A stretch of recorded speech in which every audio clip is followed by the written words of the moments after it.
to Buds and Blue Jays, your place for everything related to the Toronto Blue Jays.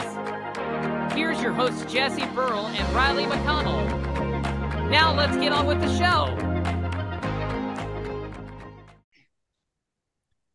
And now the offseason officially begins. Hello, everybody, and welcome to episode 140 of Buds and Blue Jays. This is your place for all things related to the Toronto Blue Jays. I'm your host, Jesse Burrell, joined as always by my co-host, Riley McConnell. And today on our show, we are officially now into off-season mode for the Toronto Blue Jays. We're going to give our final thoughts on how we felt this season went, because it's been a week now since the postseason has ended. We're going to go over the interviews that both Ross Atkins and Mark Shapiro gave at the end of the season, and a lot of interesting things came out of those interviews. We will touch on all of that. Plus, we're going to go over to some lessons that we might have learned after following this 2023 Toronto Blue Jays team. And then, Riley, you and I, we're going to take a look backwards at the bold predictions we made at the start of the 2023 season and just see how ridiculous they look now, or maybe we even got one right or two. But first, Riley, what's up, man? How's it going? We are 1 week away after the Blue Jays officially got eliminated, and I want to know, how are you feeling about this team? So, obviously, I think a lot of the population of Blue Jays fans and baseball minds that surround the Toronto Blue Jays still don't feel very good. I don't think there's a lot to feel good about. I mean, I think it's the same story last year. Obviously, this is our second year doing this. This is the second type of episode that we've had to cover, the post after the elimination series, and a week later, how do you feel after? And I think it's probably, if I was to back the tape on it, Jesse, like, no one feels good about being eliminated, and I think no one feels good about how we were eliminated from the postseason. I mean, how we got there is irrelevant at this point. We made the playoffs. Wherever we were seated, it doesn't really matter. We got beat in the same fashion that we did. We have not won a playoff game since this new format has been implicated. In fact, 2 sweeps, best 2 out of 3. It's like playing rock, paper, scissors. But either way, like, there's nothing to feel good about. The optimism's at the start of the year, the hype's at the start of the year. And I think it can go back to what Isaac says about being a Leafs fan or whatever. You feel so good at the start of the year, and then the cookie starts to crumble, and all of a sudden, like, we're just sitting there kicking rocks at the end of the year, where there's still some very good teams, some beatable teams playing October baseball right now. Yeah, and the Blue Jays simply are just not one of them, and it really does feel like, with the talent this team had, even though they didn't put it all together, it really did feel like this Toronto Blue Jays team could have made a good run in the playoffs, and simply they won't under the current core and current leadership that they have. I will say things kind of feel like they're in shambles right now, and things did get worse after the Ross Atkins interview and the John Schneider the Mark Shapiro interview. And I want to talk about that a little bit first, Riley.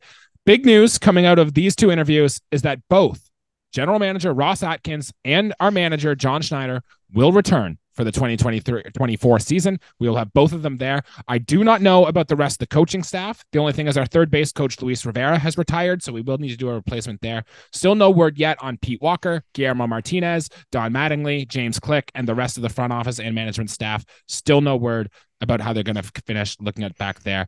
The big takeaway, Riley, I thought we talked about it on the last episode, our instant reaction about the Toronto Blue Jays being eliminated. We talked about the Jose Barrios decision to pull him after 42 pitches, after what he looked like was his best. We got word out of both John Schneider and Ross Atkins, or not John Schneider, Mark Shapiro and Ross Atkins, both saying that the decision to pull Jose Barrios was strictly on John Schneider and John Schneider's management group. Now, to me, when I first saw this, Riley, it really did feel like our general manager was throwing John Schneider under the bus. They were trying to clear their own hands, be like, this was not our decision. This was not our idea. We had no business, no say in this whatsoever. It's basically on the manager. But how much are you buying this, I guess, that it was purely John Schneider and Don Mattingly and company's decision to pull Jose Barrios, or was this coming from the front office? So, I mean, this being a management staff, front office, whatever in baseball is kind of like, any job. And I think with any job where you have a hierarchy role, someone who, has big responsibilities for, whatever you're doing, whether it's a baseball team, whether you're in a factory, you have your white collar guys, pushing pens in the front, and then you have what John Schneider would be kind of like the foreman. Sure. And it's a he said, she said, pass the buck kind of thing. I mean, at the end of the day, we're looking for someone to take responsibility, to have accountability. And I think that, I think John Schneider got thrown under the bus for this, because I think there's no way that's a mindful decision. I mean, no manager in his right mind does that. I don't care what the statistics say. He was pitching a hell of a game, and you can't explain that. I mean, we were all very surprised. It was the wrong decision, obviously. Did it change the outcome of the game? No. Well, no. Again, I'll go back to, we didn't score runs, so whatever. Exactly. And that's the reason why we lost. We're looking to point blame at somebody or something that went wrong. I mean, we could dive a lot deeper than that, but for this situation, in this situation alone, John Schneider got a peep in his ear that he was supposed to do this. I mean, this is a young big league manager who's still trying to pave his path. God knows what's going to happen. He could go on and manage for 15 more years in the big leagues, or this could be the only big league team he ever manages. Mm-hmm. I mean, we don't know. Still, a lot is unproven. And I think we kind of know John Schneider's managing style. I think he's a very passive guy. He doesn't want to rustle any feathers. I mean, he got thrown under the bus by GMs who know what they're doing. They're going to kind of give you the dance around and give you the politicians kind of answers towards things. So, I mean, it's if he got the call down, they made the wrong call, Shapiro and Atkins and whatever else. But it's not all on John Schneider. It's a collective failure is what it is. Yeah. Riley, I know you remember this, but do you remember the scene in Moneyball when they were trying to run the team, right? And they kept telling Art Howe what to do. Remember, this was the big Carlos Pena versus Scott Hatterberg thing? This is what came to mind. I know the scene from Moneyball? Jeez. I don't watch that movie once a month. Yeah, I know exactly what you're saying, right, Jesse. So for those of you at home that aren't familiar, Jesse, sorry, continue. Right. So basically what it was is the general manager team had a plan in place, but the manager thought Carlos Pena was a better player. And basically the manager was not listening to the front office and trying to do what he wanted to do. Essentially, I think that might be what's happening here, except kind of on the extreme. I feel like John Schneider was trying to do his best to appease what the front office wanted and not specifically what he thought might have been best.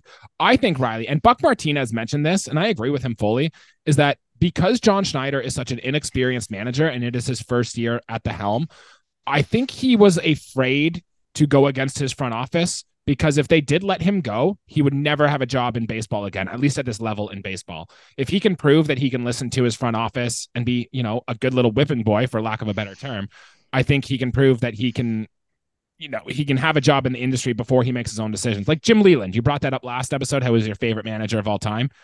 Jim Leyland will just do whatever the hell he wants, whenever the hell he wants. Yeah. John Schneider can't be that guy right now until he earns his stripes and get there. So I think if this was a more experienced manager on helm, then Jose Barrios would have still been in this game. The whole talk about this would have been different than this. But that's kind of my thought on this. And it's just what it is. It's a lack of communication from the president to the general manager to the manager to the team on the field. We echoed last episode some of the things that the players were saying about this decision, and we've heard more about that coming out a little further. And that is a big problem for this Toronto Blue Jays team.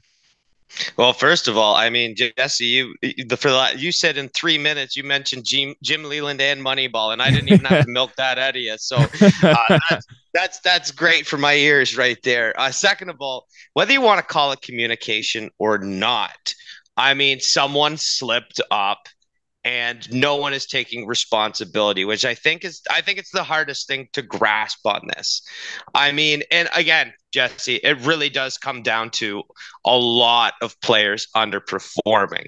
Yes. And at the end of the day, 100%. Is John Schneider just a pawn and whatever? Who's actually managing this team? I mean, what's Don Mattingly saying in the clubhouse? What are Shapiro and Atkins actually saying to John Schneider? What had they been telling him throughout the regular season? Because I doubt that that's a first instance kind of deal where all of a sudden in this game specifically, they're going to send down and say, pull Barrios, we want Kikuchi.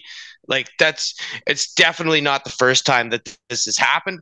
We just haven't noticed it because it hasn't been, first of all, on that big of a stage or that grand, that much of a, I guess, crazy move, if you want to call it that. So, I mean, Jesse, I think I'll just speak for a lot of people to say that, taking accountability would be great. We're not going to get it. I think it's just going to be the same little dance around. They're just going to push it under the rug, which is fine. Hey, but I mean, we're not stupid here.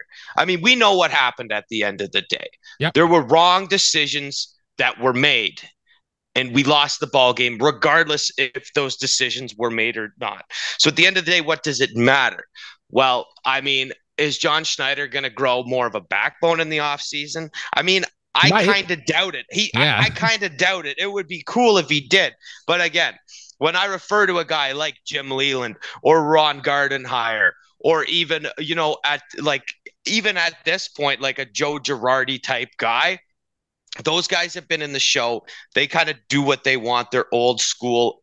As far as like John Schneider being about one of the greenest skippers in Major League Baseball, and you're still trying to pave your way, then yeah, you do have to listen to your superiors, because at the end of the day, it's a job. You're trying to hold on a job. As much as everyone in the camaraderie loves baseball as a game, this is his livelihood. This is what he does. And I'm sure John Schneider would love to hang around Major League Baseball and do what it takes in order to do that. Yeah, this is just the beginning too. We are going to follow this story all offseason because I'm sure there is going to be more coming out of this. Riley, I just want to give you some quotes or stuff that was said during the press conferences between these two people. And 30 seconds or less, I just want you to give me an instant reaction, all right? Okay. Mark Shapiro said, quote, Ross Atkins needs to be better, but he's done a good job. Specifically, the Jays need to score more and be better on the basis, plus a higher level of communication of transparency with the players and staff. Thoughts? I mean, sure. That summarizes it. Yeah, I mean, it's pretty much what we were saying, right? Dock your team a little bit. Yeah, they need to be better, but don't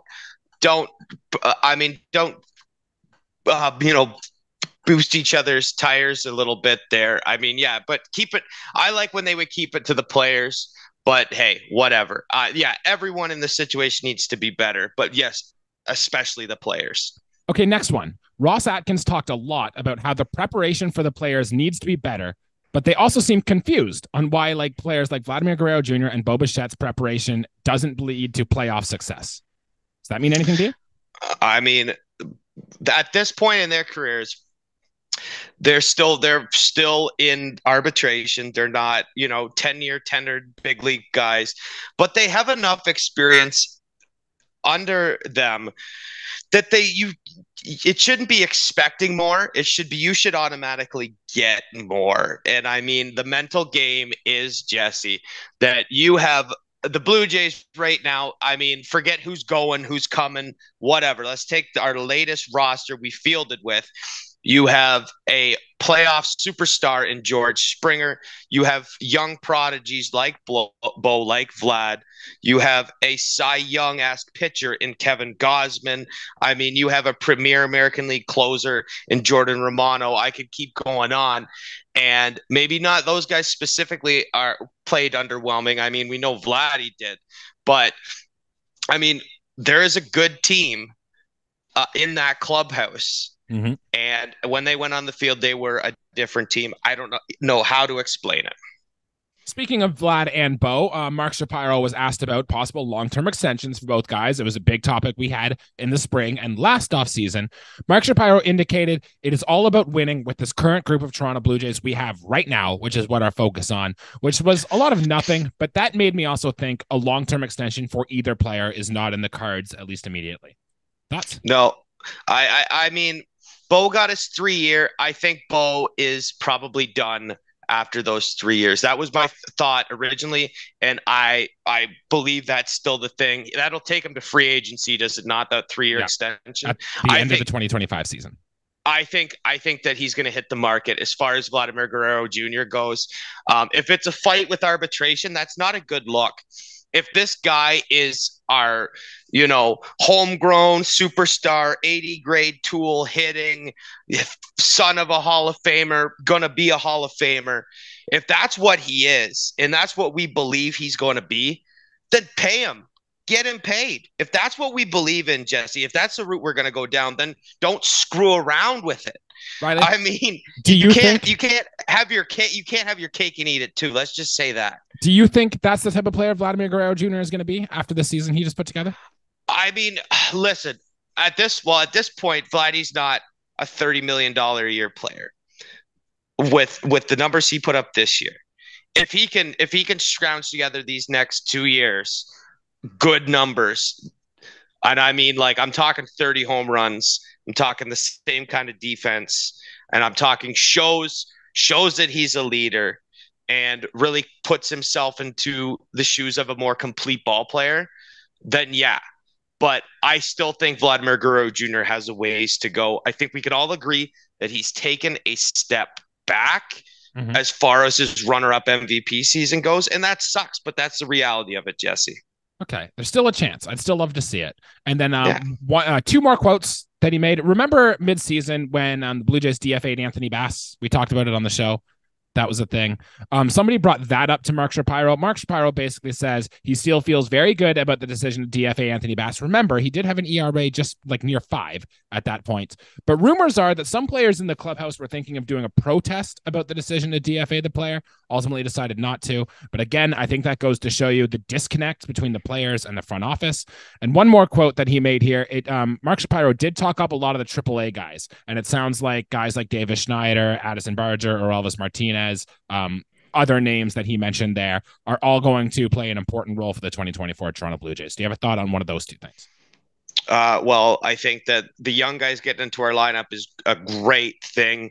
We saw what Davis Schneider did, and I had him far behind Barger in the depth chart. So I'm very excited for our young guys. We've had a good string of young guys come up since 2017 when Biggio came up, or 2018, whenever it was. And then we got the sons of major leaguers. It's an exciting time for our young players. This is another wave of them.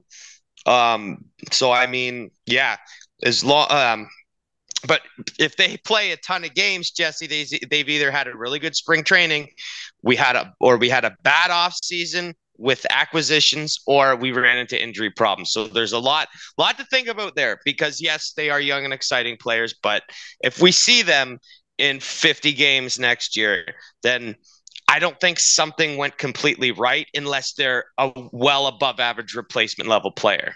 It'll be interesting. They did hit well in Buffalo this year, and that is definitely something the Blue Jays need, is better offense. In terms of payroll, Mark Shapiro was asked about that. It sounds like the payroll is going to mean roughly the same where it was this year. So think about some of the free agents we're losing. We'll talk about those in later episodes. But it does sound like the Blue Jays do have room to add to this roster, which, thank God. If they were going to subtract from this roster, there was something seriously wrong. So we will pay attention to that moving forward. Riley, I do have some more news and notes that came out of this press conference and the stuff that's happening generally with the Toronto Blue Jays. First one, Vladimir Guerrero Jr. is going to spend the offseason training in Florida instead of going back home to the Dominican Republic. I think this is good that he will get lots of time at the Blue Jays complex. Maybe he'll have a better diet. Maybe he can actually figure out what it's going to take to embrace that monster we know that Vladimir Guerrero Jr. has in him. Ryan Goins, Blue Jays legend, has retired. As mentioned earlier, Luis Rivera, our third base coach, is now retiring. And Ricky Tiedemann, our top Blue Jays pitching prospect, is pitching very well in the Arizona Fall League. 10 innings pitched, 5 hits, 3 earned runs, 4 walks, and 13 strikeouts for Ricky Tiedemann in what is a highly level prospect league in Arizona right now. Not throwing his changeup as much as he's really trying to develop his sweeper, but all reports are that it's coming up good for Ricky Tiedemann. So any thoughts on those 4 pieces of news, Riley? I mean, we remember who was on base. Well, I do. Not that I was born. We know that Ricky Henderson and Paul Mulder were on base for the Joe Carter home run. We also remember that Gogo was on base for the Jose Bautista home run. Yep. With Josh. So, I mean, like, it's important stuff, man. Ryan, we know Ryan Goins. If you've been around the Jays in the bad years, I mean, he earned a spot on that team. This is by no means a blue chip superstar level guy. Actually, probably one of my grandfather's favorite guys that came through Toronto, just based off. I mean, it might be his favorite player since, and I'll give you another, not comp, because they're two kind of different guys, but John McDonald. Just a good kind of gritty infielder you need. And yeah, third base coach Luis Rivera. I mean, he's been here for, I think, since 2010, 2011. Quite a while. Long time for Luis Rivera. I mean, good for him. And yeah, Vladdy, we're going to need you on some superstar diet. I don't care if you're in Montreal. I don't care if you're in the Dominican. I don't care if you're in Barcelona. Wherever you are, take care of yourself. And I mean, you're allowed to take days off. I mean, this isn't your whole life, but for a good part of the year and to prep for it, he knows what it's going to have to take, and he needs to take the initiative to make it happen so he can put together a good season next year. Yep, love that. We've got at least 2 more years of Vladimir Guerrero Jr. under control, and I want to see monster seasons out of both of them, because I'd hate to see him kind of middle, leave somewhere in free agency, and then hit 50 bombs for like the St. Louis Cardinals or something. But anyways, Riley, with that being said, let's move on a little bit to our next segment here, and we want to talk about the major lessons that we might have learned from the 2023 baseball season, because baseball teaches us a lot of things about the game, about life, about anything you really want. And, this season was kind of more frustrating than other seasons, even though we did finish 89 wins and still did make the playoffs. So I'm going to throw one to you first, Riley. And what lesson are you taking away from this team, whether it's a player performance, a way you evaluate players, a way you feel about baseball, a way you watch the game, or even just some life advice that this year's Toronto Blue Jays team has taught you? Where do you want to go? I mean, we could start right at the bare bones basement first level and say, Jesse, a lesson learned, no matter what level you're at, is that fundamentals are a building block in the most important part of the game. And I mean, good one. Mental, Jesse. I could give you 6 different scenarios right now.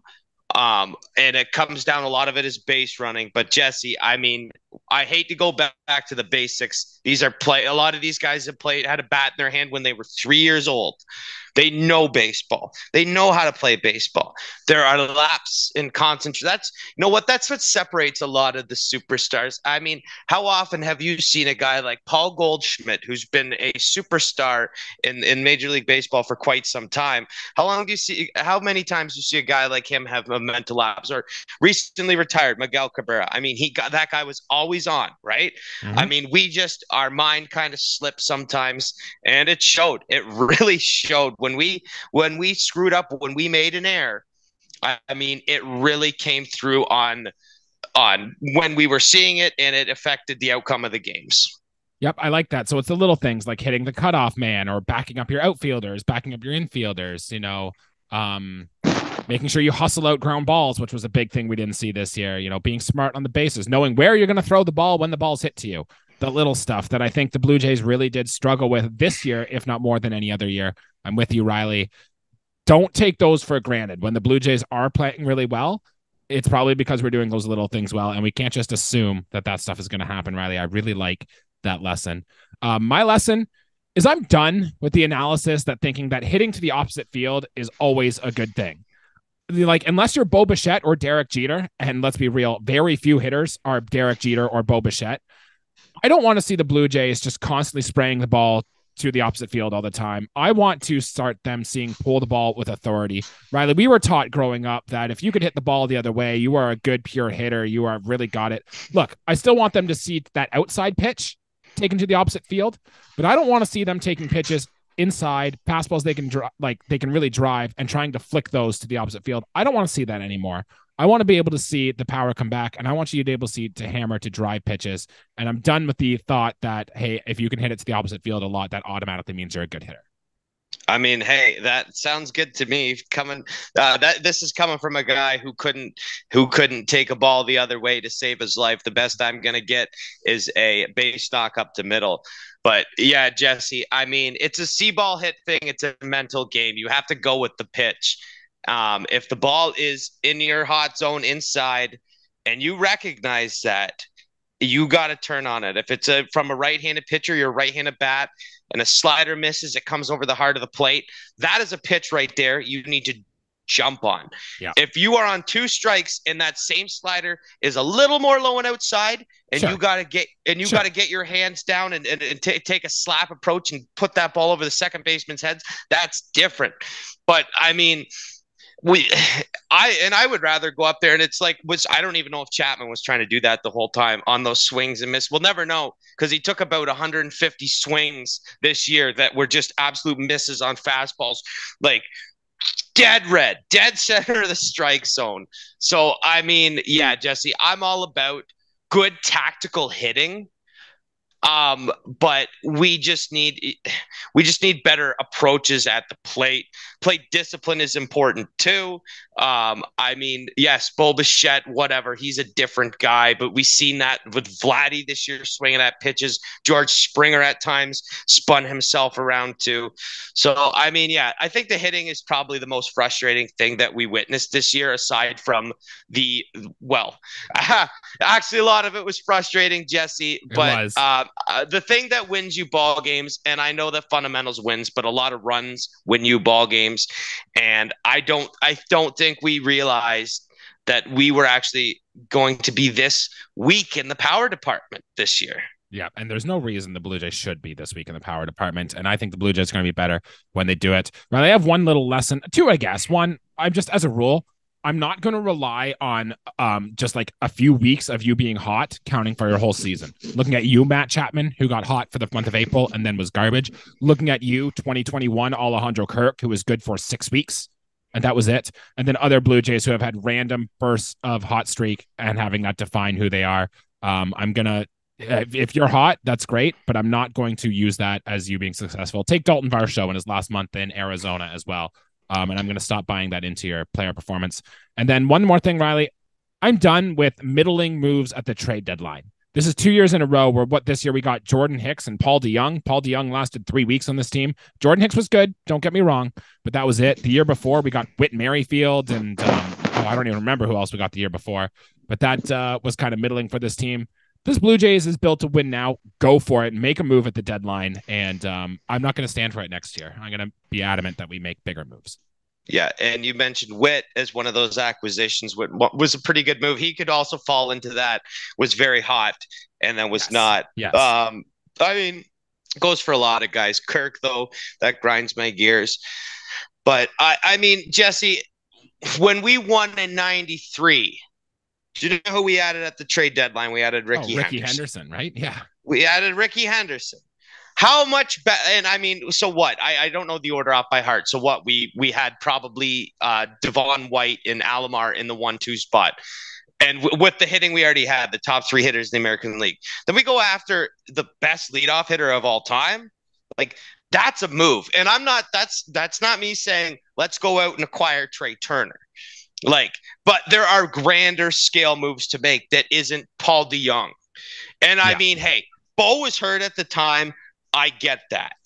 Jordan Hicks, quality setup guy. Let's not kid ourselves. I wish that I see something with Jordan Hicks. If this was my team and I was in the front office, he's coming back.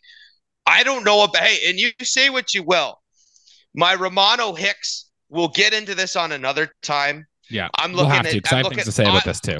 I'm looking at age and I'm looking at a lot of things. My mind might go a different way. I do like our Canadian closer. We will probably even have an off-air discussion because we have not talked about this one bit.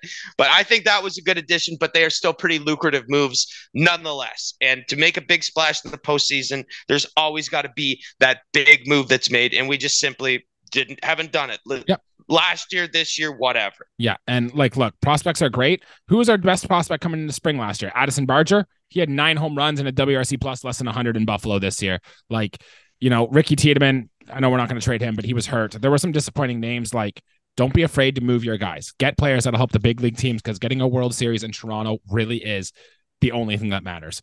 Riley, did you have any other lessons before we move on to our bold take review here?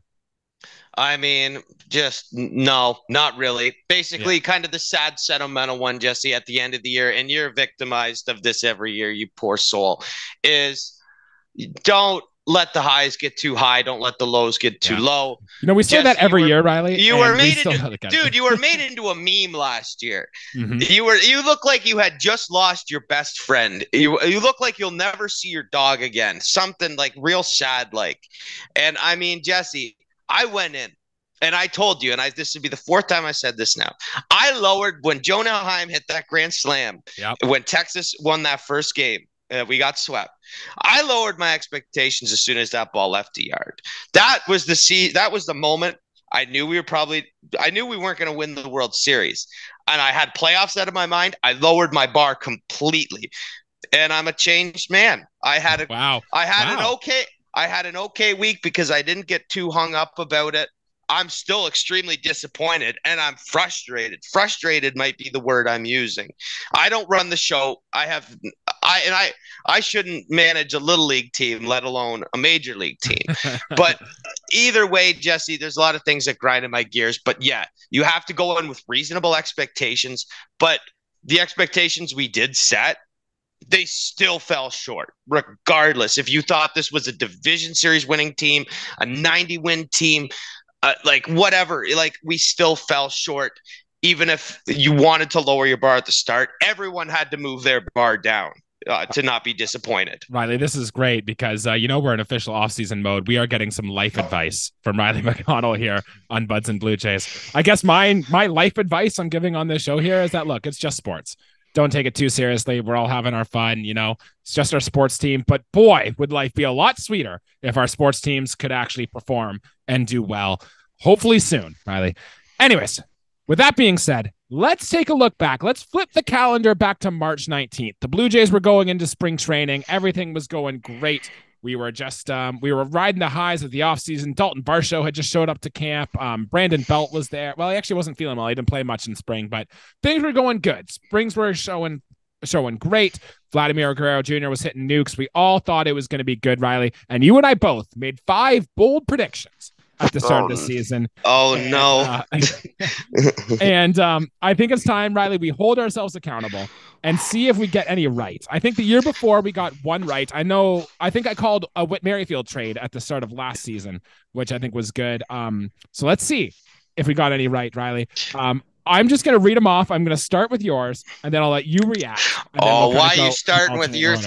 You are making me the pawn. You are throwing me under the bus to start this off. All right, let's rip the Band-Aid off. I'm all about being accountable. That is something I am good for. So let's hear it. I mean, the key word here is bold predictions. Mm-hmm. So let's hear how bold these were. Some of these were spicier than others, but I will give a take on this one. And Riley, this was the very first take you made last season, and you said, I quote, Vladimir Guerrero Jr. is going to be the MVP this year. Now, Riley, MVP voting is not out yet, but he had a line of 264, 354, 444 with 26 home runs. I don't think Vladimir Guerrero Jr. is going to be MVP this year. No, he is not, but we might see another Gold Glove. He doesn't get a Silver Slugger. He might get his second consecutive Gold Glove. I don't even think he's getting that either. Well, I mean, hey, let's be wishful here. Hey, well, he didn't have a very good year. He'll bounce back. I will not be making the same bold prediction next year. If I'm doing that, I'll pick another player. Fast forward ahead in 5 months, and you'll get my answer. Riley, do you think Vladimir Guerrero Jr. gets any MVP votes this season? Not a chance. Yeah. If Bo Bichette didn't get hurt, Bo Bichette, that's my player. Like next year, I might ride with Bo Bichette. If he didn't get hurt this year, it's a whole different line this year on his stats. One more, according to Fangraphs, and a 118 WRC plus, his lowest in a full season since his rookie season for Vladimir Guerrero Jr., and that is not what we wanted to see. Riley, my first bold take, I kind of piggybacked off Vladimir Guerrero Jr., and I know I've given this one 2 years in a row now. I don't think I'm going to have this bold take next year, but I said, quote, Vladimir Guerrero Jr. will have the hardest hit baseball in the StatCast era. Now, he did lead the Blue Jays with the hardest hit baseball. In fact, he hit a baseball at home against the Chicago White Sox. It was Jimmy Lambert pitching, and he hit a baseball 116.7 miles per hour. It was a double, hit down the line. It was a rocket. It one hopped and immediately jumped off the netting for a double. It was the 12th hardest hit baseball in baseball all this year. I think Aaron Judge had the hardest hit baseball all this year, surprising nobody. But when I look back and I watched that video, it was a 94 mile per hour fastball on the inside part of the plate. and he hit it to his pole side down the left field line. It's like, Vlad, you've got all this power in your bat. Why aren't you doing this more? It's just very frustrating to me when he's getting the results. But nonetheless, that number 116.7 was his lowest max exit velocity out of every year he's had in the major leagues. And it's hard to see a guy who's now approaching his mid-20s is going to get that number back up. So did not happen. Yeah, fair. Hey, that's a you one. I will probably not give a StatCast type prediction on this show, Jesse. I'll leave the analytics monstrosity ones for you. Yeah. So Riley, you went big on the MVP award. Your next one, you went to the Cy Young award, and no, I don't even want you to read this one. Not a chance. Well, I know what you're gonna say. Hey, it's all about accountability, Riley. Play the wah wah wah music for this one. Yeah. Jesse, read it out. Riley did say that Alek Manoah will win the American League Cy Young Award this year. And if you've been following the Toronto Blue Jays all year, you know exactly how this went. In fact, if there is a way a pitcher can win the opposite of a Cy Young Award, like literally the opposite thing, I think that's what Alek Manoah did this year, getting demoted down to the Florida Complex League. And then you also added, Riley, into this one. Oh, no. You said, I think his real only competition in the American League is Jacob deGrom and Dylan Cease. And Dylan Cease didn't have that good of a year, and Jacob deGrom got hurt. So you took out all of Alek Manoah's competition, and it still did not matter. I forgot all about Garrett Cole, and we know how that song and dance ended. It was a nice thought at the time. I didn't realize that he was absolutely going to blow up his career this year. So There was that.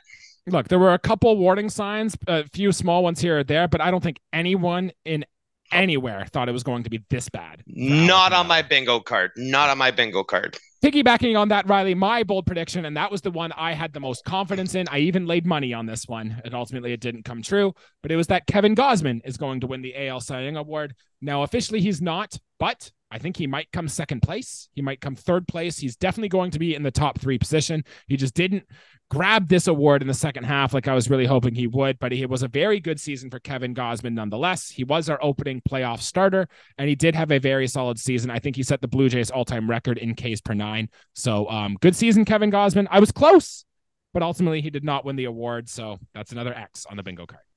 You got closer than I did. I mean, the worst pitcher in the league or the second best pitcher? You tell me, basically. Gausman had a fantastic year. If you're keeping score at home, that is a point for Jesse. We'll say yeah. That. No one is keeping score. I hope. I'm a big fat loser. Keep them up. Riley, in this next bold prediction that you said, and I will quote exactly what you said on our March 19th episode. You said, for this one, and no, I'm not about to say something ridiculous that I will regret. You ready? Oh, I'm so ready. You said there is no way Jose Barrios has an ERA over 5, and there is no way that he leads the American League in earned runs again. You said, I think his ERA is going to be closer to 4. You said 4.15 at your line and a whip around 127, Riley. And Jose Barrios exceeded both of them. He had an ERA of 3.65 to end the season and his whip of 1.19, Riley. So I think it's safe to say you did not say something that you will regret, and you do not look ridiculous after this statement. You had me so petrified. I thought, I don't remember the bold predictions, obviously. I thought you were going to go and say something about Varsho there, that I was going to be like, oh my God, did I say something ridiculous? Because Varsho in his year. No, Barrios, man, that's a pretty, like, if Barrios wouldn't had enough qualified starts if he had an ERA over 5, I think that we would have tried to fix something around there. Yeah, everyone except for Manoah, the guy I had as the top pitcher. No, but Kikuchi and Barrios and Bassett and Gausman, those 4 pitchers, absolutely fantastic. But yeah, Barrios, hell of a bounce back year. That's way more like it. We have him locked for years. I don't know what 2028 is that his contract through the 27 season. So yeah, I mean he's going to be around a while, so we'll take seasons like that. That's night and day right there. I don't know if his next year, we'll get more into what his next year's season might look like. I doubt it's in the middle. I think that this is going to be a very good year for Barrios looking back. I do hope that we receive more of the same though. And honestly, it doesn't seem that bold because the 4.15 ERA and the 127 WHIP, that kind of falls in line with his career average. But I want you to remember when we made this recording, Jose Barrios was just pitching for Venezuela or Puerto Rico in the World Baseball Classic, and he just got shelled in the World Baseball Classic and looked awful. So this was probably like literally 2 days after that we recorded this. Yeah, and I do now going back, Jesse, I remember you telling me this because I could not give one crap about the game that was the Puerto Rico game that was going on. I didn't watch it at all. I think it was no Venezuela, idea. But yeah. I think you're right. I had no idea he even appeared in that game, let alone got shelled. And I remember you told me this, and I was like, nah, he'll be fine.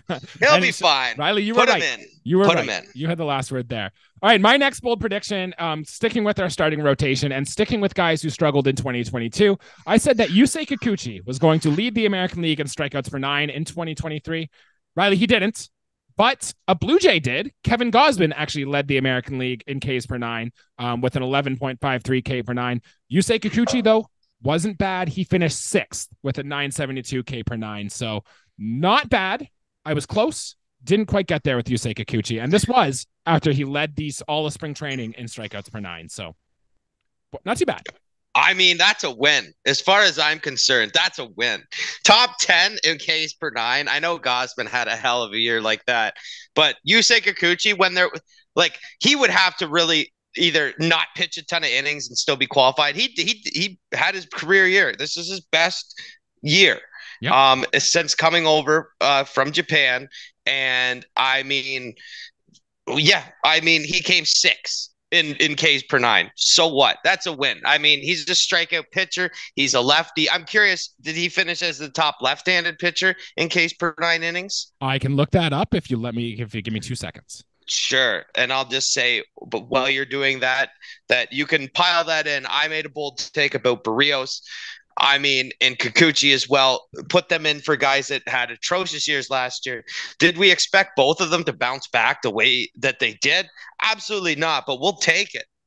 Yeah, but Kevin Gausman, Dylan Cease, Pablo Lopez, Luis Castillo, Lucas Giolito. I would say Yusei Kikuchi is the best left-hander. That's a toolsy pitcher right there. You can't ask for more for Yusei Kikuchi right there. Where top 10, whatever, 6, first, second, doesn't matter. I mean, that's a good skill set right there.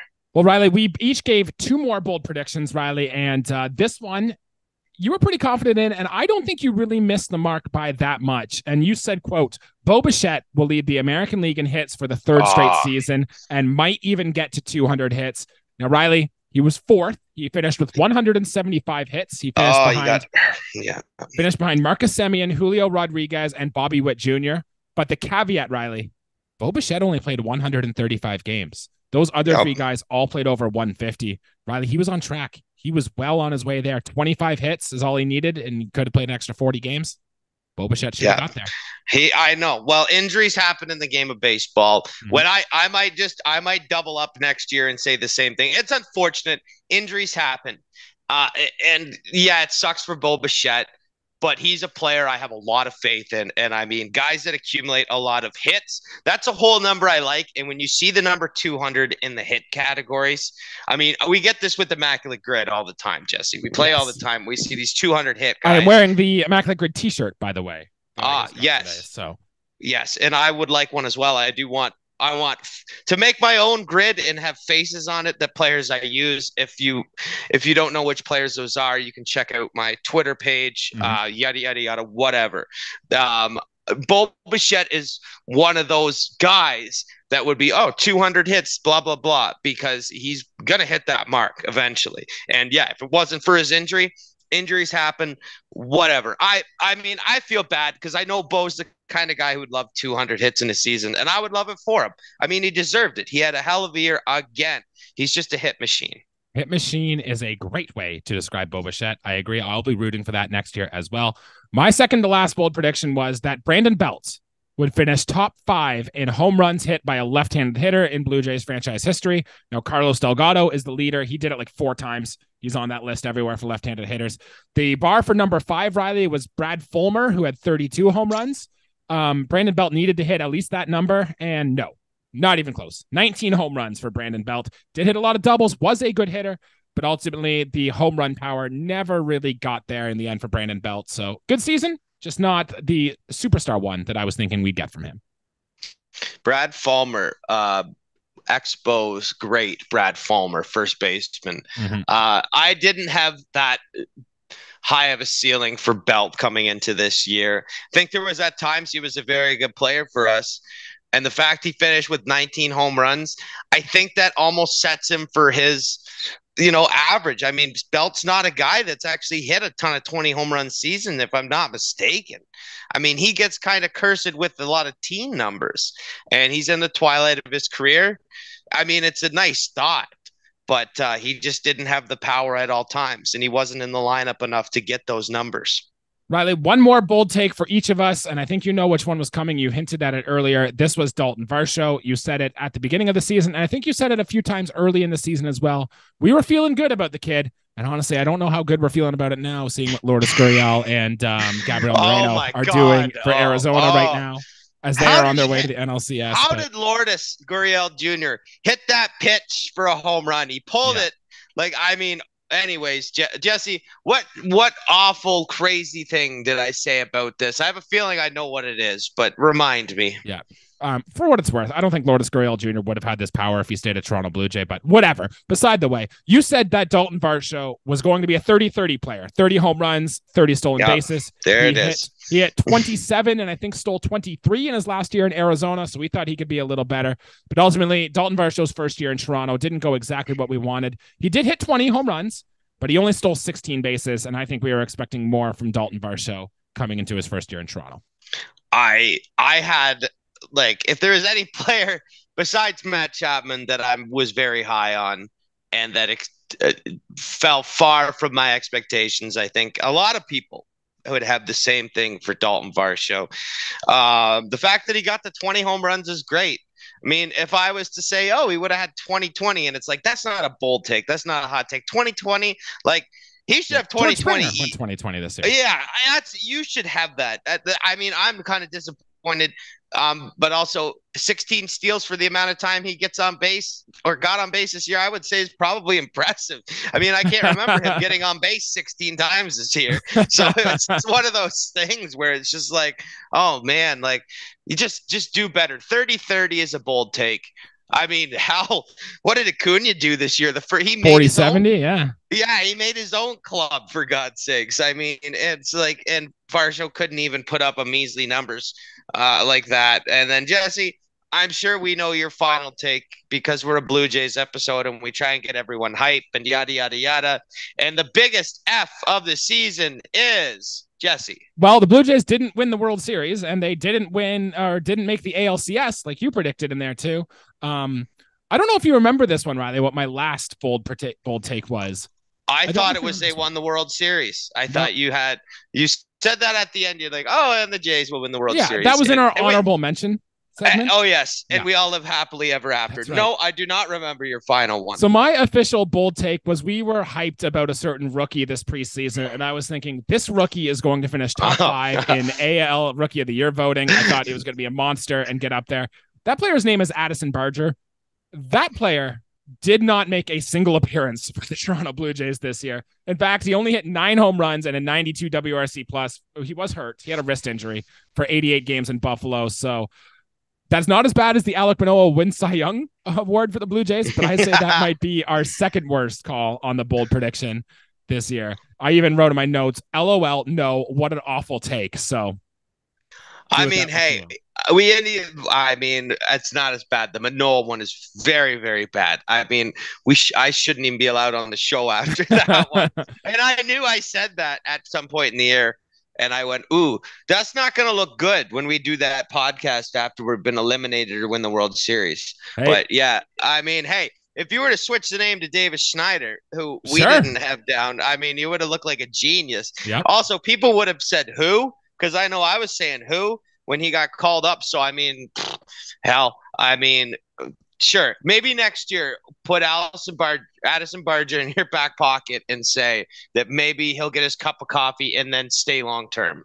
We did have a few honorable mentions that you and I just kind of spitballed at the end of the episode there, if you remember. One of them was that you said, Riley, the Blue Jays will make the ALCS. So I thought that would have been nice. Didn't happen ultimately. Some other ones that we gave were Nate Pearson will be a top 3 on our bullpen depth chart going into the playoffs. He was good. He had moments, but ultimately he wasn't even on the playoff roster, so that doesn't count. I said Bo Bichette would be an 8+ WAR player. Finished 3.8. Not quite that get there. Riley, I think you said Danny Jansen would win the home run derby this year. Did not happen. Would have been fun. No, he was probably hurt. Yeah. But good talk. I just said Shohei Ohtani, and that was it. That was the only thing I said. Ultimately, that didn't happen. Still might in the offseason. We'll see. And the last one, Riley. Yeah. Oh, go ahead, Arnold. No, I was going to say about Shohei. Well, we won't be using him as the multi-purpose tool that we thought when you first said that. But you'll have to listen to the Angels podcast wherever you can find it to get the Shohei, the low on Shohei, but not here. The last honorable mention you said, Riley, and you were kind of just spitballing at the end of the episode, but this one I think actually came true, is that you said by the end of the season, Chad Green is going to overtake Eric Swanson in our bullpen depth chart. Now, say what you want about depth charts, but I think we got pretty close at the end of the year that Chad Green was ranked higher than Eric Swanson on our depth chart. So I'd call that a win, Riley. Yeah, hey, it's close because we had Jordan Hicks there too. I didn't have Jordan Hicks coming in my head, so it was like I more so meant 8th inning. But however you want to pass it up, I mean, they're pretty interchangeable to some extent. So, I mean, I'll give myself a tiny little thumbs up for that one because we seen how Chad Green was, playing for the Pinstripes. So, I mean, to have him in a Blue Jays uniform, even coming off injury, he's a pretty effective weapon. Yeah, Riley, I will say not bad. I'm excited to see what bold predictions we can come up with, well, even for the rest of the offseason or for next year's Toronto Blue Jays team. But not too bad. I think we were close. Some disastrous ones in there, but ultimately, I think we did okay with our predictions. Oh, I'm very disappointed about the Varsho Manoah one. We can just forget all about those, but that's all right. I mean, at the end of the day, we like to dream big, and maybe I'll take the pot off the stove next time for a second before I lay the real spicy ones like that. I think I'll make a rule for myself. No saying MVP and Silver Sluggers. Stick to whole numbers like home runs. I mean, the Varsho one wasn't that bad. I should have said Matt Chapman finishes with 200 strikeouts. I know he didn't hit that mark, but I mean, it seemed very. Hey, and he might do it next year in a Diamondbacks jersey. Wherever he goes. Yep. Well, that'll do it for episode here today, guys. I think next week we are going to hand out our report cards, and Professor McConnell and Professor Burrell are going to be in, and we are not the kindest of teachers. So we will be handing out our report cards, tossing out our grades for each individual player and the team and management and all that stuff for the Toronto Blue Jays going into next season. So if you want to leave yours down below on how you think, leave a comment down below. We'll make sure we will include them. And yeah, make sure you follow us on Twitter, Instagram, TikTok, all that good stuff. Wherever you can find your podcast, you can find Buds and Blue Jays. So please make sure you're listening to us on there and give us a subscription on YouTube. We are approaching it on 300 subscribers. We are very close. We want to get that number to 500 before the start of next season. So make sure you hit subscribe if you have yet to do so already. Riley, anything else to add before we get out of here today? I'm ready for the next time we come on here. I'm going to hand out F's like Mr. Crocker on Fairly Odd Parents, man. It's going to be ridiculous. It's going to be ridiculous. Not a lot of good to say. Some players, yeah, we'll give them a passing grade. But I think, Jesse, we can, for the position players, I think we can agree on a lot. And I don't even need to say anything. When the time comes, which will be soon, we'll open that can of worms. All right, pencils down, Blue Jays fans. We will see you next week. Until then, let's go Blue Jays. Thanks, guys.